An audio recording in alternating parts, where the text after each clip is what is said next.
Good afternoon. Thank you for coming to the rail debate. This is a time of significant change in the rail industry. The Williams-Shapps plan for rail, I think, represents the biggest shake-up since privatisation.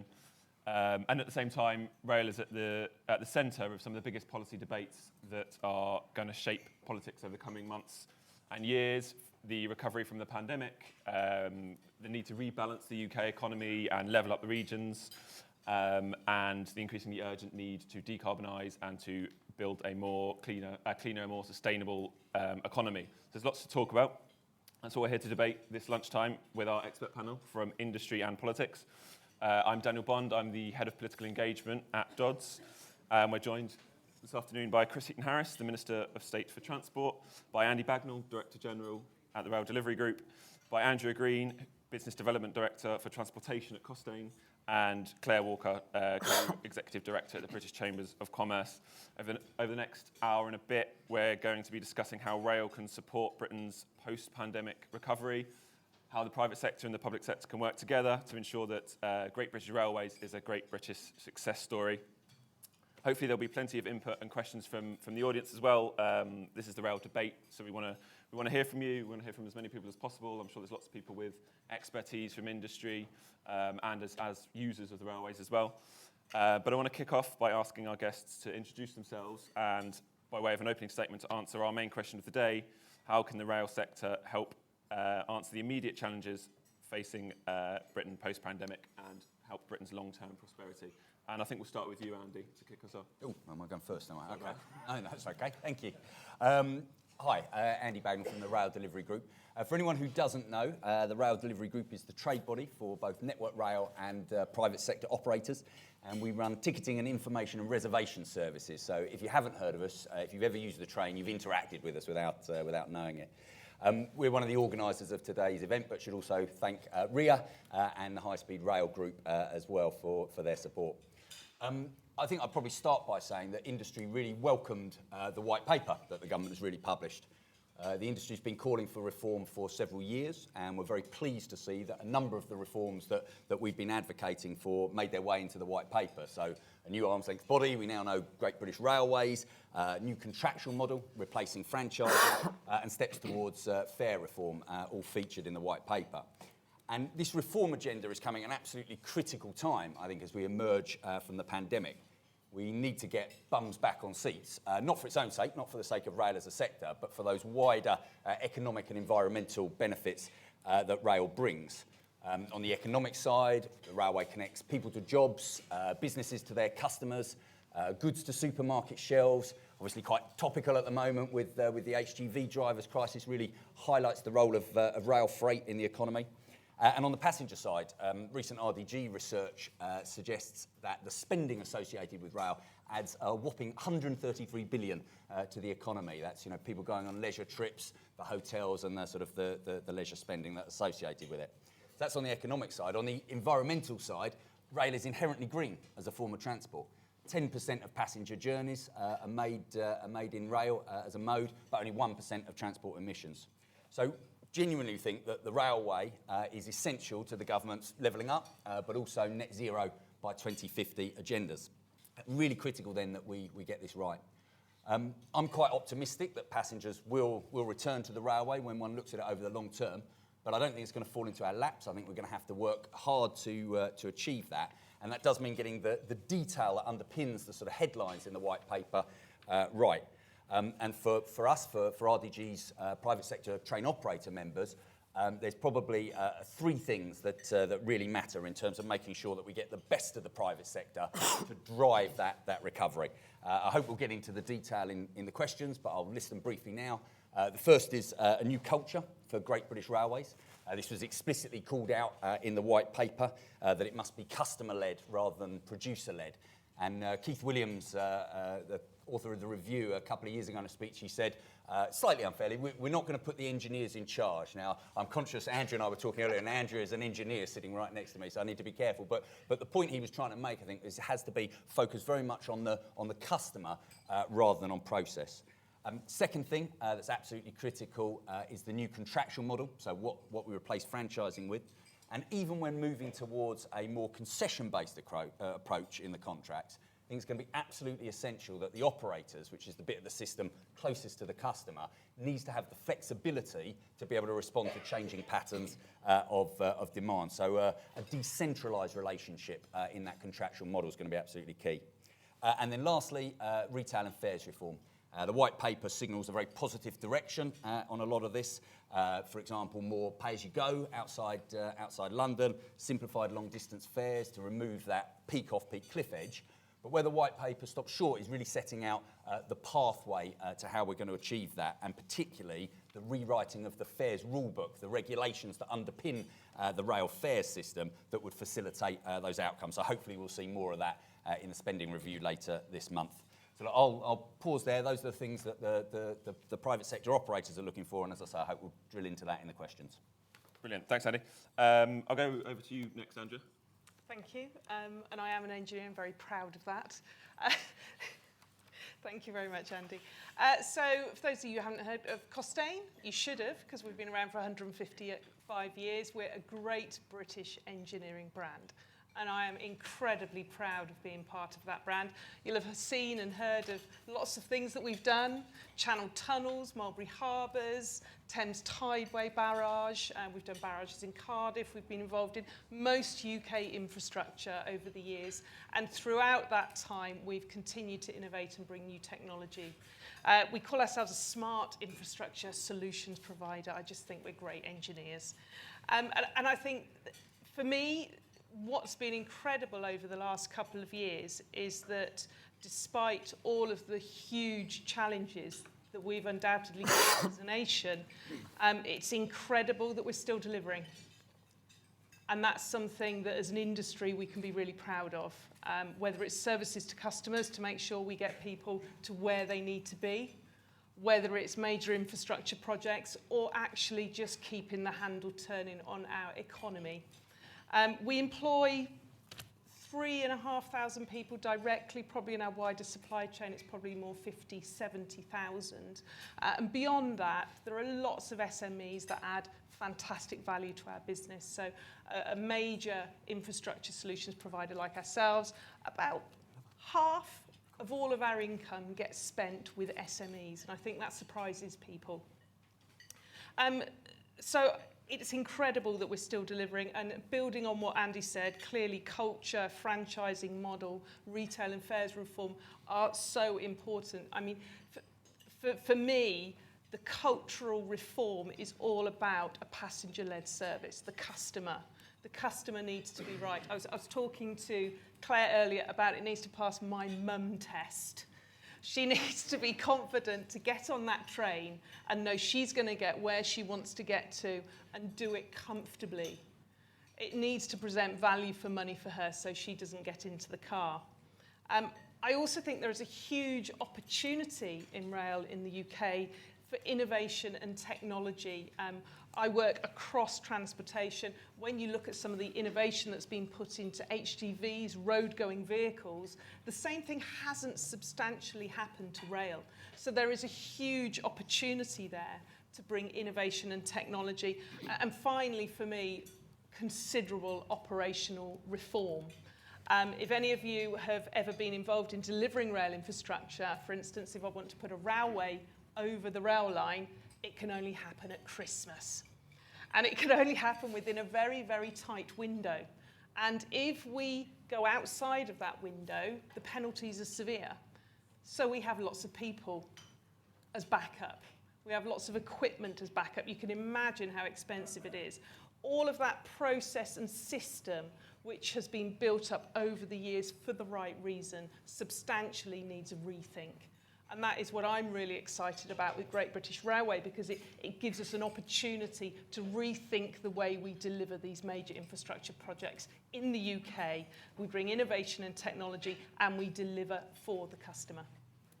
Thank you. Yeah. Thanks, Andrew. We'll go to the Minister next. Chris? Oh, cool. Thank you very much indeed. I'm going to stand just for the first bit because I feel like I should. Hello, everybody. I'm Chris Heaton Harris. I'm the Rail Minister.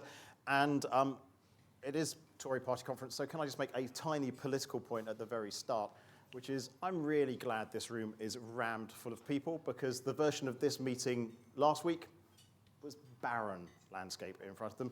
And I think that just demonstrates actually not necessarily a change there's been in our political party, but how much we value rail and what it can do for our country as a political party.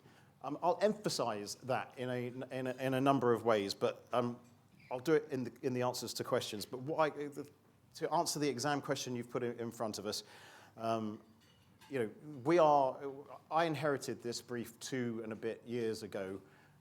There was this lovely man, Keith Williams, who I'd heard so many good things about, was writing a report because back in May 2018, a culmination of factors, whether it be infrastructure not being delivered on time, rolling stock not being of the highest quality, timetables that are unachievable being bid for in franchises, and then industrial action, you name it, we had the culmination of all those factors at the same time, and people, whether it be in the south or the north, had their rail system fail them. And millions of people had their journeys interrupted, not delivered properly at any one time. And actually, to be quite frank, the rail industry didn't seem like it could respond. There didn't seem to be anybody who was in charge. And that's what Keith Williams' report, now the Williams Shapps Plan for Rail White Paper, has kind of brought to the fore. We obviously know that the whole system needs to be simplified for it to work. It's been called, just about everybody in industry has called for that for a number of years, and that is the intention, to simplify things. To have new passenger service contracts, which are all based on outcomes, getting people to the right place, the place where they want to go on time, being reliable, having resilient services. They've now also got to be spotlessly clean. And for the first time ever, this industry can't just rely on people rocking up and being crammed onto trains first thing in the morning. It's got to win its market back, because the pandemic has given us more of a challenge than we've ever had before. Hands up those of you who have used the train to come to Manchester. Thank you very much indeed. Hands up those of you, I assume you would have come at the weekend, so you travelled off-peak, very wise choice. Hands up those of you who's used the train to commute before 9 o'clock in the morning to go to work since the pandemic. Oh, a decent number. How many of you used to do it before that? Used to commute all the time? Yes, similar. Okay. So we've got a bit of a problem with the industry, and leisure numbers are returning, off-peak numbers are returning in very, very good number, and I expect to see them exceed what we were doing pre-pandemic in the not too distant future. If you travel before 9 o'clock on a commuter route, you'll find there's quite a few people missing from where there was pre the pandemic. And that gives the industry a problem, because that is where the revenue was generated. And so this industry has to win back its customers now, and we have to do it in the most savvy way possible. And I talked about reliable services, but that's why we talk about fares and ticketing reform in the way that Andy mentioned in the white paper, because fares and ticketing shouldn't be so confusing that even I can't buy, and I couldn't buy it this weekend, an off-peak return fare from Northampton to Milton Keynes to connect to my Avanti service up here, returning midweek off-peak, because that fare wasn't available on the website at the time. It should be just dead straightforward. In fact, no one wants to handle cash anymore or paper tickets. It should all be just done by barcodes and smart ticketing. And I should trust, like anybody who uses TfL and their Oyster system, I should trust that I can tap in and tap out. I'll be charged the right fare. I shouldn't have to worry about it in the slightest. That is the direction of travel we are going in fares and ticketing. There's a whole host of things I could talk about, but I'll leave it for the questions.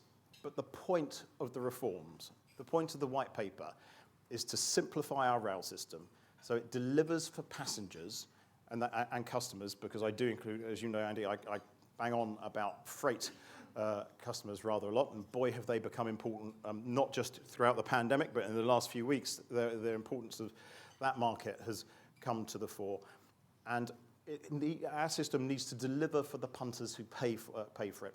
And there's a lot going on in the white paper, 60-odd different commitments in different areas, which I hope will get to that point where we deliver Great British Railways and it delivers the system that everybody expects and should receive. Brilliant. Thank you, Chris. Right, over to you, Claire. Hello everyone, my name's Claire Walker. I'm Co-Executive Director at the British Chamber of Commerce, and I'm here on this panel to give the business perspective on rail. For those of you that don't know, the British Chambers is a network of 53 accredited chambers up and down the country across the UK and 75 international chambers across the world. Our role is to collectively represent our firms, which are 75,000 and which employ 6 million people, to business, to government, to media and beyond. And we're very delighted to be on this panel today. Why is rail important? Well, rail is important because it moves around people, it moves around goods, and it's essential for our role as a trading nation as we move forward out of the European Union. And it's really important for us to actually realise that it's not just about people, it's not just about leisure, it's not just about commuting, it's about trade too. And that's a core part of why we need such a strong rail infrastructure. How do firms feel, how do businesses in our membership feel about the rail network? Well, I'm going to go back to pre-pandemic, and I'm going to say that of the firms that we survey, and we survey a large number, only a quarter actually were satisfied with the rail network as it was pre-pandemic. And one of the things that they talk about is reliability, that they have confidence that either their people or their goods can get there in time, that we as a country are going to invest appropriately, that firms and rail firms treat their passengers with a way that respects them and accepts when they go wrong and communicates them, and that they would get a reasonable fare that would meet the needs of their businesses. One of the things that I hear a lot from business communities up and down the country is, and very much to the point that Chris made, now that we are able to come together, I can't just jump on a train because I don't know whether I'm going to get the most effective fare. And that means that I might not make that business meeting. And that might not mean that I'm able to expand my business. And that might mean that that connection isn't able to happen. And I think as we come together post-pandemic, more and more, as we look to build back capacity within the railway and for passenger numbers to increase, we really have to be focused on the fact that if businesses are not confident enough to use the railways, then we are not going to be able to drive ourselves forward as a country. Pre-pandemic, obviously there was a huge focus on something called the season ticket. I don't know how many people had one pre-pandemic, but lots of people did.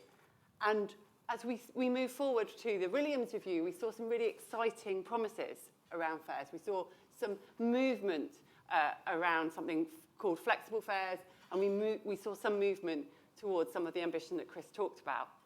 But business communities that I talk to say it hasn't gone far enough. And one of the things that we particularly need to think about is how we invest in the rail community for what is likely to be a very different way of working going forward. So flexible fares were brought in just a few months ago, but actually they're actually probably the least flexible fares I've ever seen. And actually what we really need to be in a situation for is that everyone experiences what I experience day in, day out, which is the London experience, where I'm capped. And so my challenge to you is to make sure that comes forward much more quickly, so that you can, with confidence, know that you've got the best fare, and that fares are simple to understand, and that they reflect the workforce as we know it will be, which is the vast majority of our members say, some people in office, some people hybrid, some people working from home. And we know that will be the way forward. But it's really important that we find a way to work with Treasury to get them confident about flexible faring and that flexible season tickets come about in a truly cohesive way and across the country, and not just something that we experience in London because we have the tap-in, tap-out system.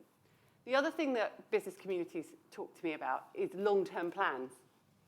So one of the things that I don't think we're necessarily that great, and this is a cross-party point, is we're not that great about planning for the long term in this country. So if you are in Germany, they have something called an industrial strategy. They've had the same one for 50 years, and they dust it in and out. They look at it, and it's sort of a cross-party agreement, and then they just deliver it, whatever party's in power. And one of the things that business communities say to me is, I'm really exhausted by hearing constant arguments about things like HS2, or is it going to happen or is it not? And I would say we're very hopeful that HS2 will be delivered in full. But business communities have heard it's on and they've heard it off. So actually we really need to invest for the long term in our rail system. But we also need to set that plan out early.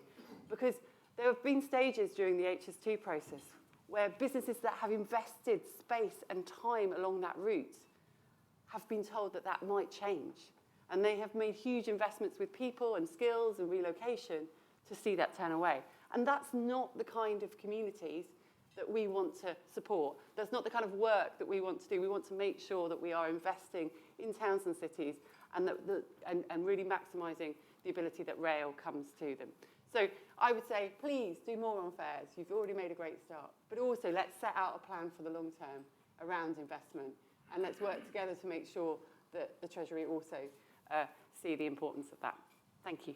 Brilliant. Thank you, Claire. OK, well, I'll put out questions to the audience in a second, but I wanted to pick up on this point that Andy made about the relationship between the public and private sector and how that will work under GBR. So I wondered if I could ask you, Chris, how do you see that relationship working, and how can the public sector and the private sector work together to ensure that both customers and taxpayers are getting the best outcome? Yeah, I mean the taxpayer has, and this government chose just to demonstrate how important we feel rail is to our nation's economy. You know, essentially, rail got the only sectoral deal in the pandemic. So we've invested to make sure the system keeps running. You know, the best part of £15 billion over the course of the pandemic, and that actually was Malcolm sat at the front here, reminded me in a previous fringe, has helped keep a whole host of businesses, large and small, going throughout the pandemic, because with that money, the rolling stock companies were paying their suppliers on invoice. Network Rail were doing it. The train operating companies were doing it. In other words, we were making sure that the supply chain was being fed with cash all the way through the pandemic, so we could respond to what was going on and ensure, both key workers and freight can get around the country, but also we took opportunities when they presented themselves of sorting out old problems. So, we definitely stand beside rail in a very big way, and not just because it does levelling up, it does decarbonisation. We've got a whole bunch of things on that. We also have, just so you know, Claire, and it's not exciting, but it is really, it's in the boring but important bit of the white paper, where we have a whole industry strategic plan that is for 30 years. So people can see, I can bang on about control periods, and I won't in this particular meeting, but we're organising 5-year spending plans at the moment, and let's say they don't work as efficiently as we'd like them to. But when you can have a bit of a look and see there is a 30-year plan, that, and you can demonstrate where we're heading to, what that means at the end of the day, then hopefully that starts to give your members the confidence they need to rely upon this amazing system. And I've forgotten the question, because I've been banging on. Claire mentioned obviously Germany and the importance of working cross-party. I think it was I think the Secretary of State had referred to, or maybe it was an unnamed minister had referred to HS2 as Labour's plan and said they don't feel bound to stick to Labour's plan. I mean, to Claire's point, is that the point? It's not Labour's plan or the Conservatives' plan, it's the government's plan. Yeah, it's actually, it's also, it was in the manifestos of all the main political parties, I believe.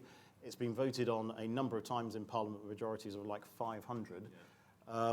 You can't have a more clear demonstration of the direction of travel. Now, yes, you can have an argument about how much is it costing, and surely we want to get best value for money. And I've got, I'm a very lucky minister. I spend a huge amount of your taxpayers' money, and I try and get the best bang for your buck. So I go into the weeds and pick out projects that are seemingly spending a bit more than I would expect. I'm not an engineer like Andrea, but and ask all sorts of stupid questions as to, my favourite one at the moment is why a footbridge over St Albans Station is going to cost more than 10 million quid.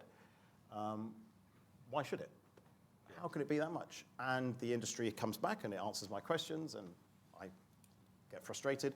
And but this is all taxpayers' money, so we've got to ask questions about how it's delivered, the costs, and all that sort of stuff. But my colleague, Minister of State Andrew Stevenson, we've got a minister in the Transport Department whose responsibility it is to deliver HS2. You can't get much more central government commitment than have one of the most senior ministers have a responsibility solely for that. Okay, I'm going to throw that public and private sector question over to you, Andy. From IDG's perspective, how do you see that relationship working? Well, I think it's really important to remember that sort of every railway in the world is a public-private partnership. There are very, very few that are either wholly in the public sector or wholly in the private sector. And I think the private sector part of the industry would have recognised, and Chris sort of alluded to the May 2018 timetable failure. I think the private sector part of the industry would have recognised a rebalancing of the sort of proportions of public and private was necessary, and hence sort of welcoming the white paper. I think the key thing is that we get the right framework within which the private sector can bring the qualities that it brings to the party and actually deliver the sort of benefits ultimately for the customer, the passenger and the freight customer. And to do that, certainly from the passenger perspective, the passenger service contracts are going to be absolutely critical to this. And I think we're going to need GBR to be a sort of an intelligent client, to be sort of flexible in the way it approaches those contracts. But critically, they've got to write in the right flexibilities. Operators will need the right levers to deliver the things that the system needs them to deliver in terms of sort of punctuality, but customer satisfaction, in some areas actually sort of driving revenue recovery. Ultimately, we need a system that allows the operator, which is ultimately the train, the bit that is closest to the customer, to be able to look outwards to what people are doing in the post-pandemic era, whether that's more sort of working from home, there's opportunities to be gone after in terms of sort of increased staycations and domestic tourism and so on. But the operator needs to have the flexibility to look at what the customer's doing and then adapt to that. So we've got to get a sort of contractual model that allows them to look outwards. The alternative is they're sort of looking over their shoulder and inwards to a sort of bureaucracy. You cannot specify good customer outcomes from the centre. Andrew was talking about sort of getting innovation in the system. You cannot specify that from the centre. So at the same time, as I think we all acknowledged, you needed to align, track and train, you needed that guiding mind. It's really important that it doesn't become a controlling mind and reduces the flexibility of the operator at the point that the whole railway system interfaces with the customer to deliver for them. What's really interesting is that British Rail, at the moment, just before privatisation, had got to that conclusion. So it effectively organised itself. So the train operating unit, the forerunner of the TOC, the train operating company, was sort of sovereign within the system, and the infrastructure provider saw itself, or was beginning to see itself, as a supplier to the operator to deliver for the customer. And what we've got to do is avoid in these reforms, and I believe we can get this right, we've got to recreate that, rather than a structure where, if you like, things are specified from the centre and it flows down, is done to the customer rather than reacting to what they need. Yeah, yeah. Would you agree with that, Chris? Yeah, I mean, so Andy kind of represents, but I should say thank you for putting on this fringe with the high-speed rail and RIA. Represents train operating companies, and they are private businesses, and we want to encourage as many as we can to be in this market to deliver on the passenger service contracts. And obviously, what Andy's basically said to decode it is they want to be incentivized to do that. They need to be able to make money, and they need some freedoms in which they can expand their market and go above just being paid 1.5% to deliver a train that runs on time. So, and we get that entirely. But there's other things as well where the private sector can deliver, because it demonstrates it now. For example, when it comes to data, we now actually at the centre, before the COVID pandemics, each train operating company had basically owned its own data, and we didn't even have access to it in the centre. That's not the case anymore through the evolutions of the emergency contracts, right through the national rail contract we're in now and into these passenger service contracts. That data is going to become way more open, and so I think you can expect to see an explosion of new ideas, apps and things around all this data, which will bring a whole different feel to this industry as well. Great. Well, I'm going to open it out to the audience. I'll take two at a time. So we'll take these two gentlemen towards the back. There's a mic coming as well. Thank you. My name's Graham Hutton. I'm a borough and county councillor. Great what I've heard so far, but can I say all you've talked about is the rail industry. And I know this is about railways. However, most freight travels on the road. Most passenger miles are on the road. Electric cars are coming. Road tax is going to be pretty pointless soon. So I think the railways should be judged as part of the infrastructure of this country. And with climate change, if it's cleaner to put stuff down railways, then you should be taxing smelly lorries a lot more than you are doing. So I don't think it's a level playing field across infrastructure in this country at all. And I think the government has to come up with a way to explain to British businesses and British travellers why their car tax has gone up, or why their railway tickets are up. And I don't think any industry explains anything very well at all, particularly the rail industry. Thank you. Thanks. And yeah, this gentleman there. Thank you very much. Is it on? Yeah. Hello, Henry Brooks from the Tatton Estate, which has HS2, NPR and the Mid-Cheshire Rail Line going right the way through it. Could I press the Minister on some of the points raised by the Chamber of Commerce, and particularly to specific sort of actions? The point about moving away from 5-year control periods to 30-year cross-party plans, is that something this government would look at to give us more stability and reduce the cost of procurement for you? And secondly, in terms of delivering the business case, I've even heard Treasury saying that rail has too much and that we need to move money away from rail into other areas, and is looking at it as a cost rather than an investment that sees a return on investment. So will the government do more to work both with colleagues in local government, devolution, etc., but also the private sector to deliver the homes, the jobs, and the amazing bang for the buck if we plan holistically? Brilliant, thank you.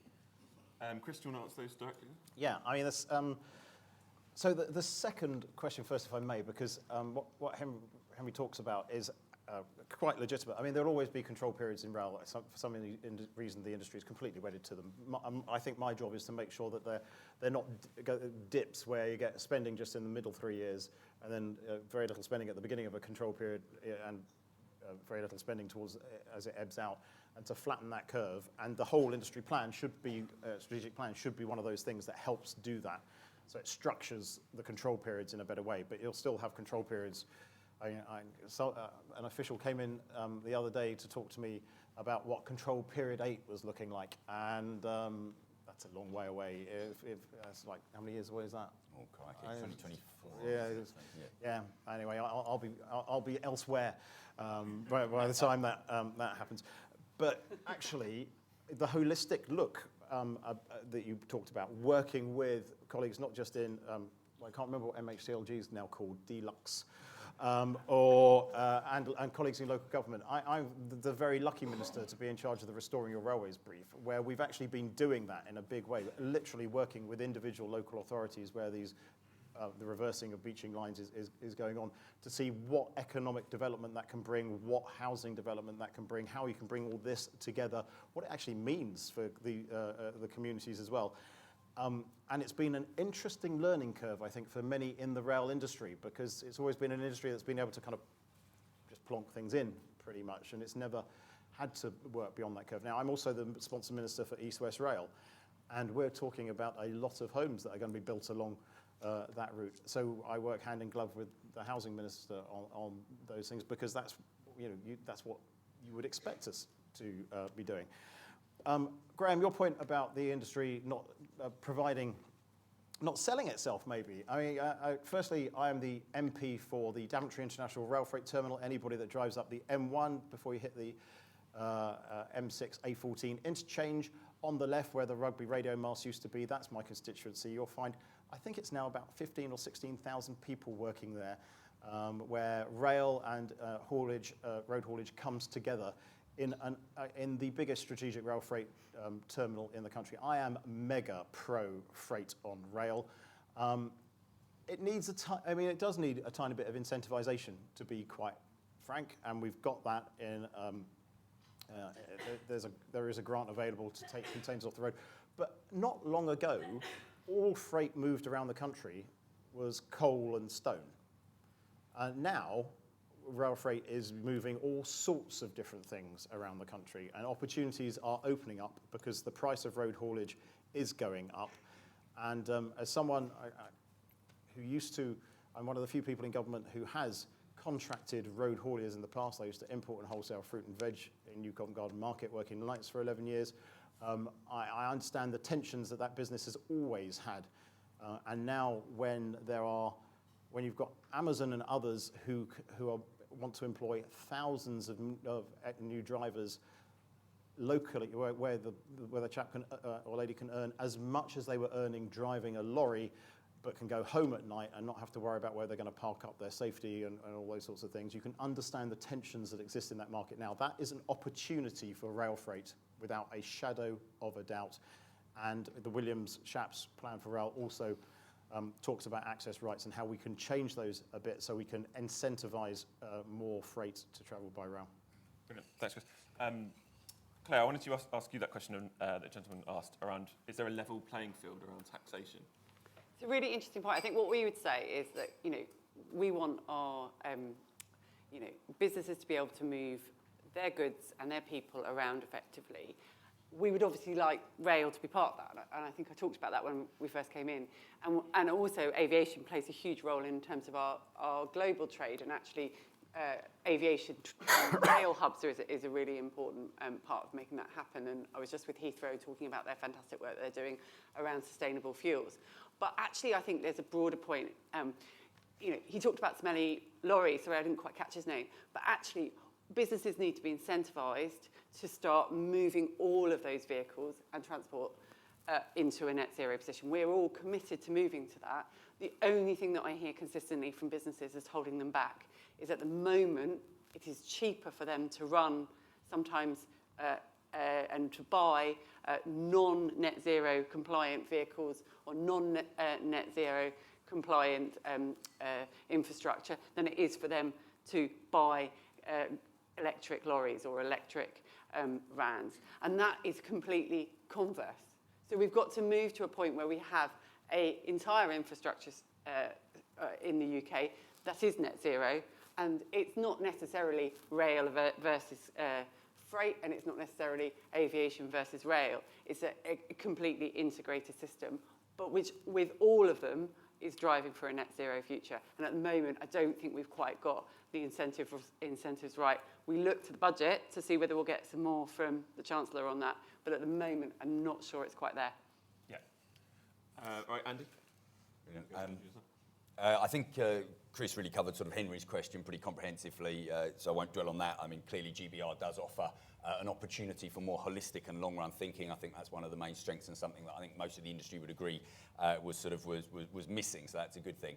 In terms of Graham's question, I promised the rest of the audience that I didn't plant the question, but I very wholeheartedly agree with that even though this is a rail fringe, we do need to think about different transport modes holistically if we are to reach those net zero by 2050 targets.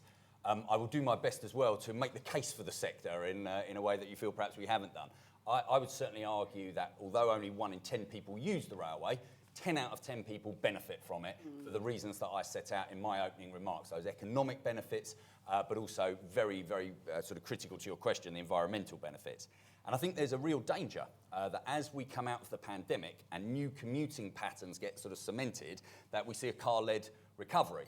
Car usage is back up already to pre-pandemic levels. Rail usage is at about sort of two-thirds, although slightly different in different markets. And I said earlier, I'm confident we'll recover, but we need to really work at this. RDG did some research, and just a 20% shift in commuting from rail to road is another 1 million tonnes of carbon annually, so going in the wrong direction. So when people choose the train, they are choosing to cut carbon. It's about 2/3 relative to the same journey by car. And obviously in the freight sector, others have talked about this, but one single freight train takes 76 of the lorries that Graham referred to off the road. So rail is a huge contributor to decarbonisation efforts. But we need to encourage people to shift mode. We need to get that right. And the industry has some responsibility in that, in selling itself, as you said, Graham. But also there are things that we think industry and government can work together on to maximise the chances of that modal shift. I think there's a bit of an assumption that we can sort of carry on doing what we're doing and somehow technology will allow us to do that it's going to be green to drive through EV vehicles and green to fly through Jet Zero and so on. And my view is that won't be sufficient. We do need to see behaviour change and sort of modal shift. So from our perspective, what does that involve? Well, Graham, your question, I think, contains some of the answer, which is a level playing field to the way in which sort of Treasury particularly approaches different modes of transport. So in terms of the sort of tax system, you know, the fuel duty has been frozen for 11 years. Rail fares have gone up, and I recognise those are tough choices for government. Ultimately, taxpayers and fare payers are the only sources of income to fund the railway.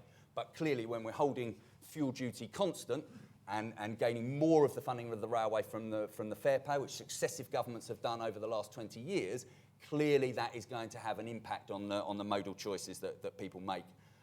I mentioned in my opening remarks as well, fares reform are going to be absolutely critical. And again, there'll be winners and losers in that. There are costs attached to that.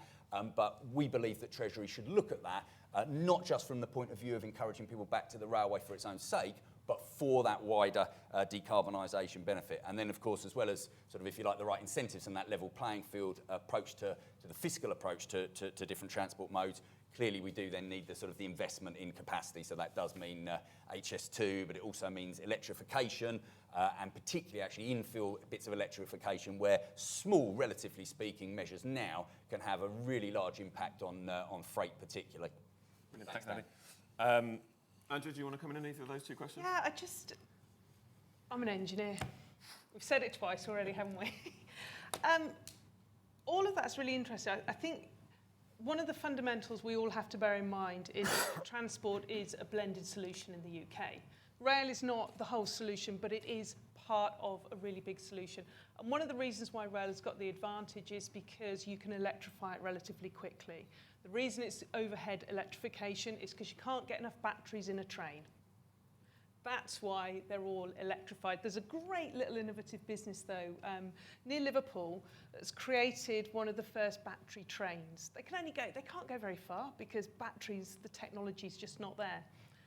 But there's also a huge amount of investment going into technology. So with Cambridge University, for instance, trialling electric HGVs on the road and also looking at hydrogen.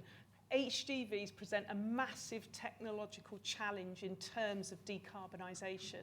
And so there is a huge amount of research going on in the UK to develop new solutions for that. You'll have seen things like hydrogen buses are being rolled out across the UK and electric buses, but they go very short distances. And so there is this technological barrier that we're all faced with. If we can overcome that barrier, we don't need all these overhead electrified railway lines because it will be in the train.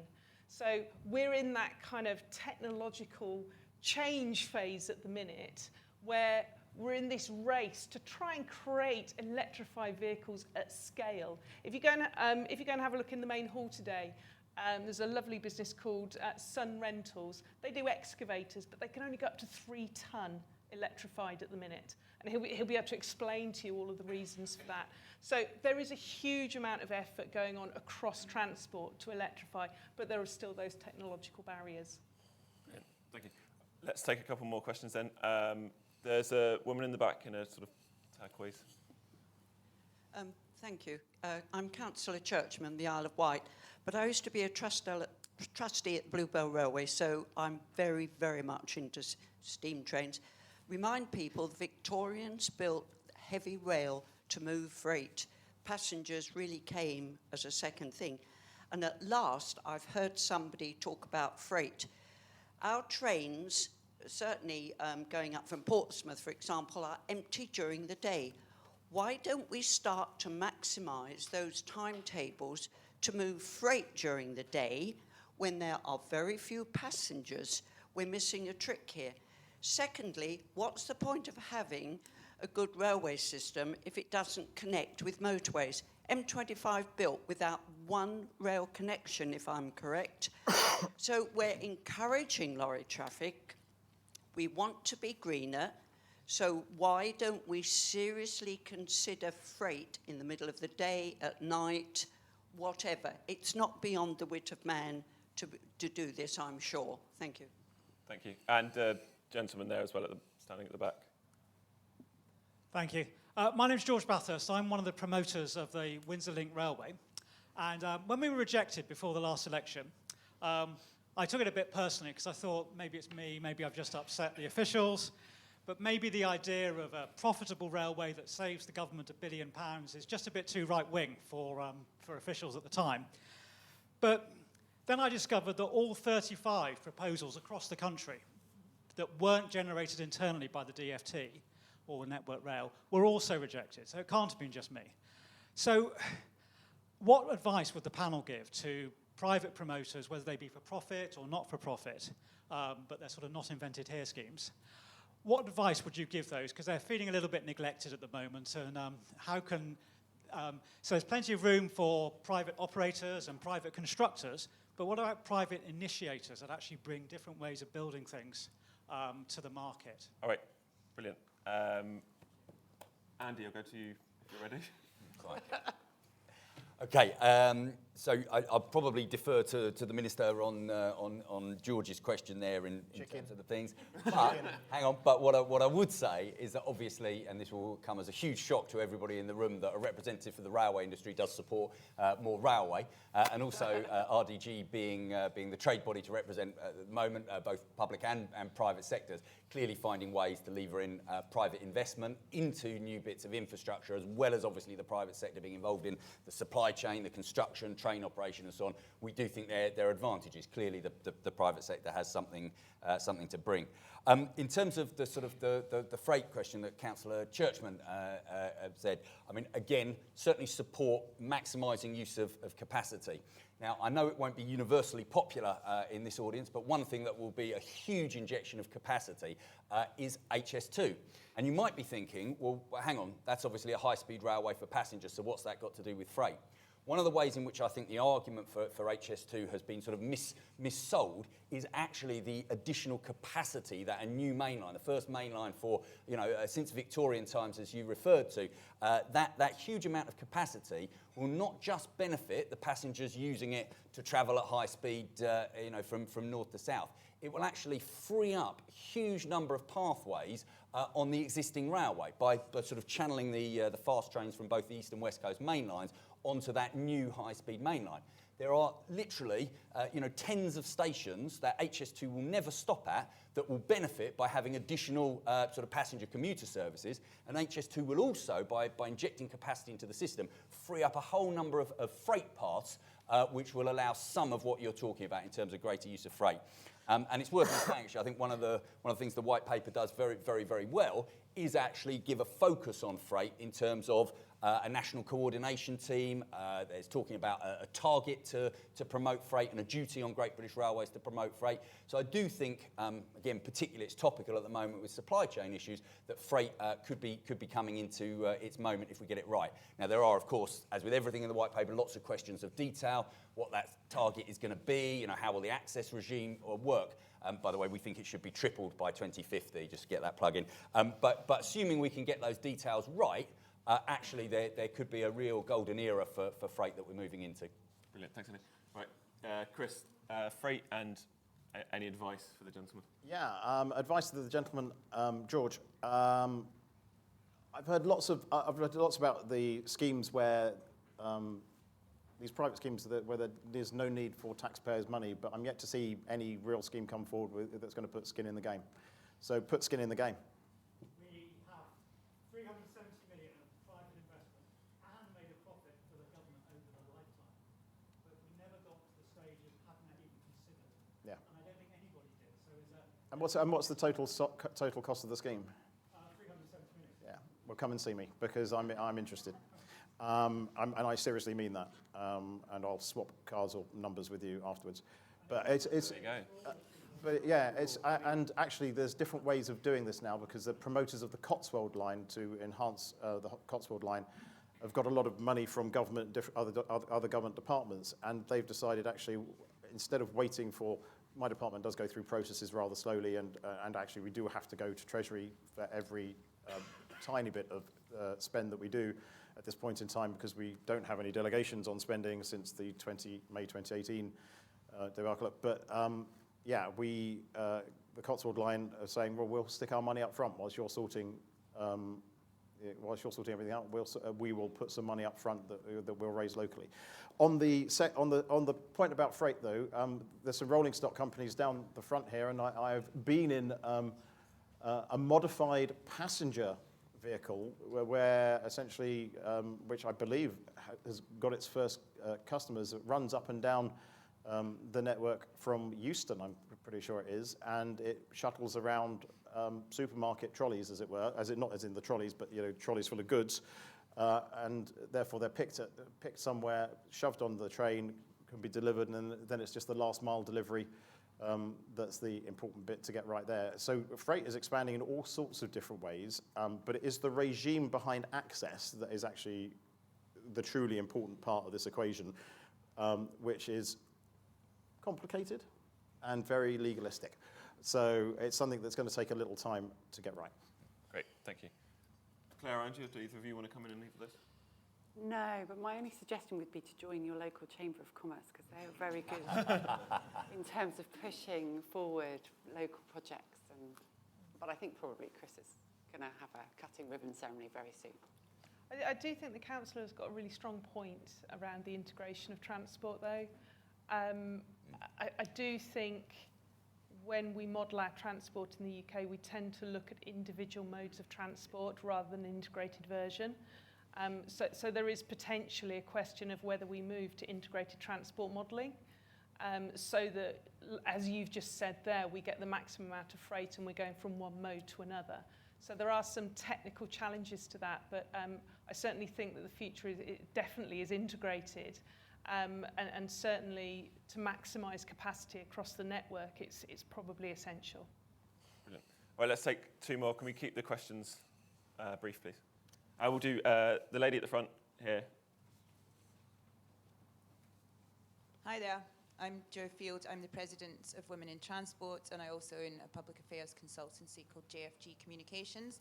It's been great to hear from you, Minister, about how it's key to reform things, particularly fares, to focus on delivering for the customer. I'm interested to hear your views about workforce diversity. So currently only 16% of the rail workforce are women, and surely we would deliver much better for our customers, because rail is used by everyone, so the rail workforce should really be representative of the customers that use it, to enable services to be planned, designed, delivered and operated in a way that truly benefits the passenger. Just interested to hear your views on that. Sure. Thanks. Perfect. And there's I can't see him, but there's a hand just there. Oh yeah, do this. Just do this one. Yeah. It was just a very quick question to respond to what Andy was saying. Isabel Burnhill, I'm from Arup. I'm leading the design on one of the sections of HS2, S2. I spend a lot of my time telling people about HS2, selling the benefits of HS2. I really believe it's got the wrong name now, and we need to do a bit of rebranding. Can't we call it HC2? Capacity 2. It will just help everyone to feel better about the rail project. We can just explain again why rail is so important. We can get freight off the roads onto all those rail lines that are freed up around the country. Thank you. Brilliant. Chris, do you want to go first then on renaming HS2 and onto this? So my constituency is an interesting constituency. It's in Northamptonshire. The very bottom, most southern tip of it is a half a mile away from the HS2 route. There are a few people down there that haven't been well treated necessarily by versions of HS2.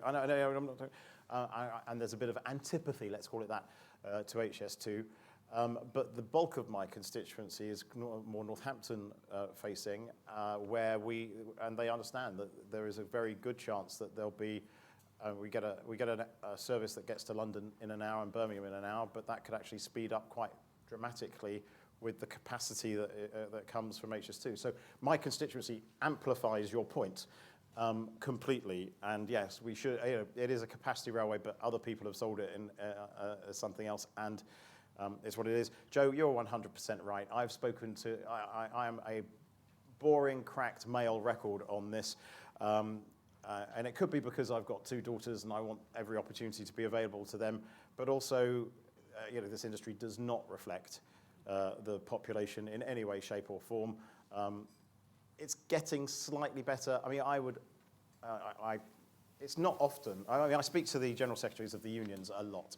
And there's a lovely man called Mick Whelan who heads up ASLEF. And I actually like him a lot, and he's very passionate and very positive about the future of rail. He's got completely different politics to me, so we'll disagree on all sorts of things, but his mind's in the right place. But if I ever want to prove a point to him, I'll just ask him about the stats for diversity of rail train drivers, because they are shocking.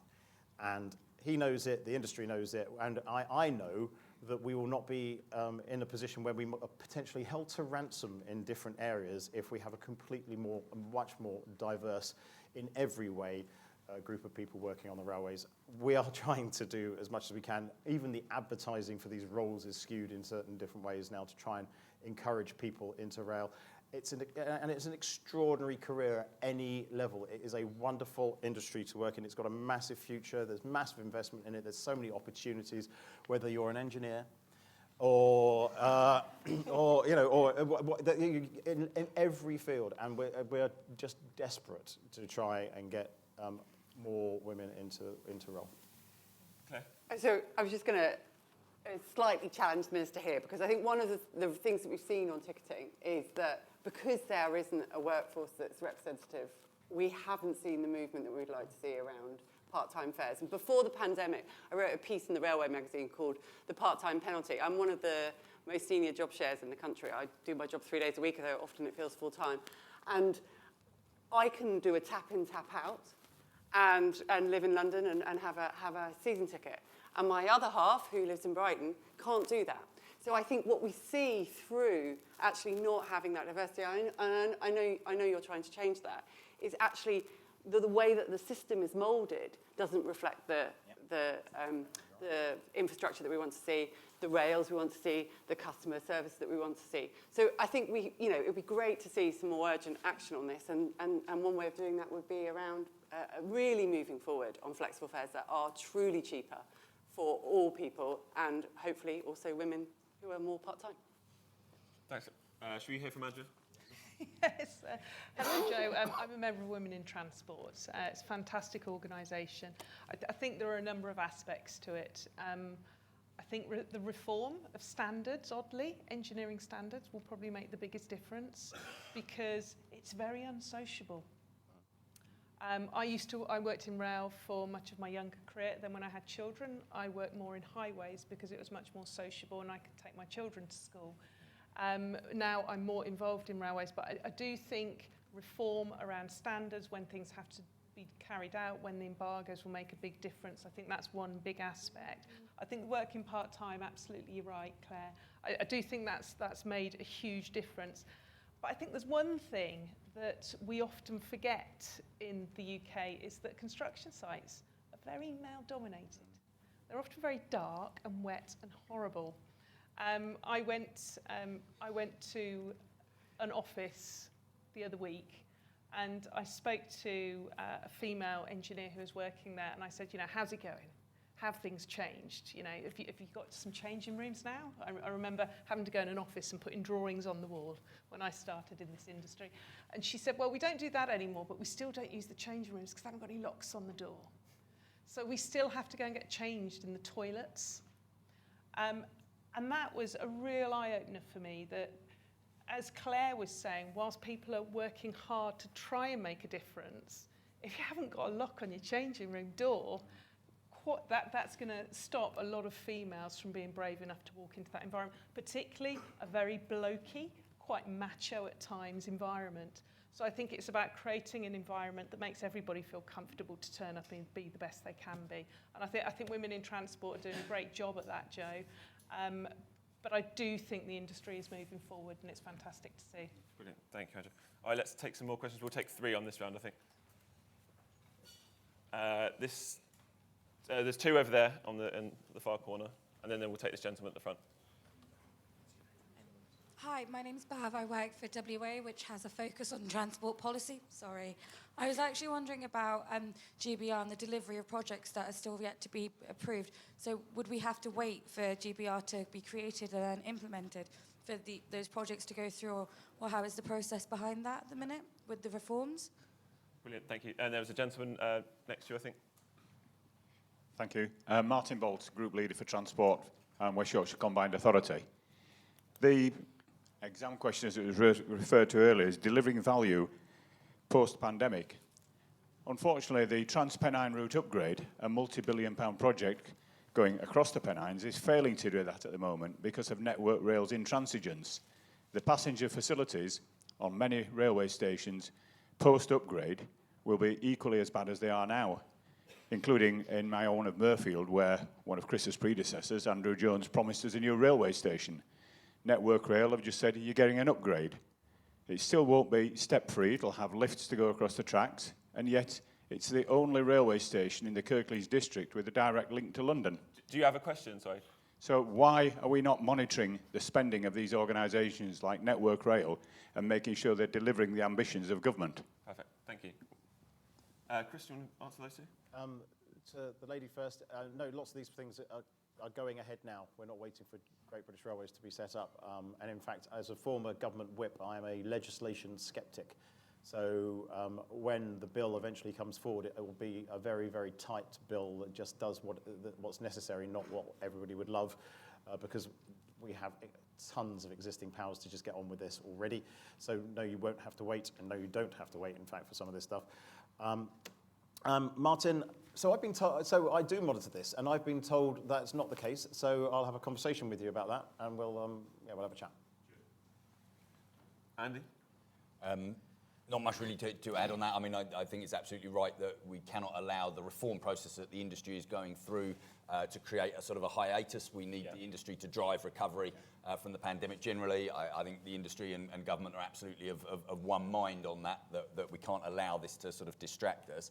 On the sort of point that Martin made, without opening up a whole different can of worms, I think that point around sort of accountability of Great British Railways and its relationship to the regulator, to the redesigned OOR is going to be really important going forward. Otherwise, there is a danger that the infrastructure provider, in effect, is marking its own homework.